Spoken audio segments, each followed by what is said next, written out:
Namaste to one and all. Welcome to my channel. Today I wish to share a glad news that Matthews K. Thomas sir has given me an opportunity to join in All India Educators Forum. Thank you, sir. At the same time, few months back, Vikram Atsul sir has given me an opportunity to join in Active Teachers of India group. Thank you, sir.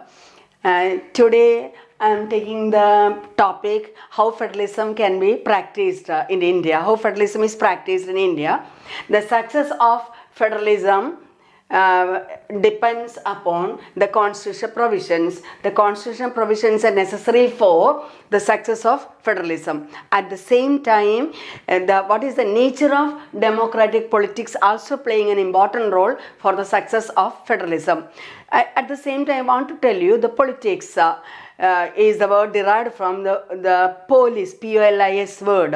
Polis means state. So political science means it is the state management, how the state is managed. State means population should be there, government should be there, sovereignty should be there, land should be there. That is a state. So how state is managed. That about the nature of the democratic politics. Here in India, we are having a spirit of federalism, we respect diversity, and we have an intention to live together. A harmonious life we want to share, a harmonious life we want to lead. That is why we are having a successful form of federal form of government. Let us see what are the major ways how federalism is practiced in India. There are three ways are there. First one is linguistic state, second one is language policy, and third one is center-state relations. Let us see what is meant by linguistic states. When we see the map of India by 1947, after 1947 we can see several changes happen in our map. That is in India. That is many old states vanished, new states were created, and areas have changed, boundaries have changed, and names have changed about the states. So how the boundaries changed?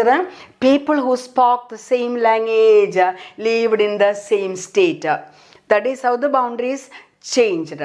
And some states, that is Nagaland, Uttarakhand and Jharkhand, were created on the basis of culture, ethnicity and geography.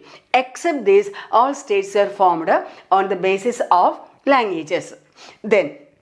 Then national leaders were feared that what will happen if the states are formed only based on the languages. But you know that the people became more united because they can communicate each other, and so administration also become easier. That was the result of this linguistic states. Something related to the language policy of India. What about the language policy? No language has been given the status of national language. And second point is that Hindi is identified as an official language, but we can see only 40% of the people, their mother tongue is Hindi. So really, otherwise they wanted to stop English as an official language by 1965. Because of the non-Hindi speaking people, they demanded the English should be continued. So that is why they could not stop the English as a official language. So it continued. And so the the English continued as an official language. And third point is that our constitution has recognized 22 languages as a scheduled languages. Scheduled languages means it is list. So in your textbook it is written besides Hindi 21. That means total 22 languages are in the schedule. And here that means that candidates who are opt for central positions, they can write in any of these languages. They can opt for any of these languages for the central positions. And next one is that states can follow official languages, their own official languages. States can follow their own official languages. So this is the second point of language policy. Now we can move to center-state relations. Let us see the third point, center-state relations. That is, in the constitution, some arrangements have been made regarding power sharing. And power sharing depends upon how the ruling parties and leaders follow the constitutional arrangements. So, success of federalism we can say, or how the federalism work, that depends upon, power sharing depends upon how the ruling parties and leaders follow the constitutional arrangements. When we see the history of independent India, can see same party ruled at the center and states for a few years, and later we can see the center party and center and at the state levels we can see different parties started to rule. And so when different parties rule at the center and states, some misuse of that is they started misusing the constitution, and also it has undermined the spirit of federalism. And this has changed by 1990. That means what happened in 1990? You can see rise of regional parties. This I am talking about. This book is published in 2006, and it is written there. Another sentence it is written that no party got majority seats at the center. So there they needed some coalition form of government. But that has changed later. But what is written in the textbook, according to that I am moving. So, so this changed. That is, different parties ruling at the center and the state. And there we can see after 1990, there is a rise of regional parties. And there started an era of coalition government.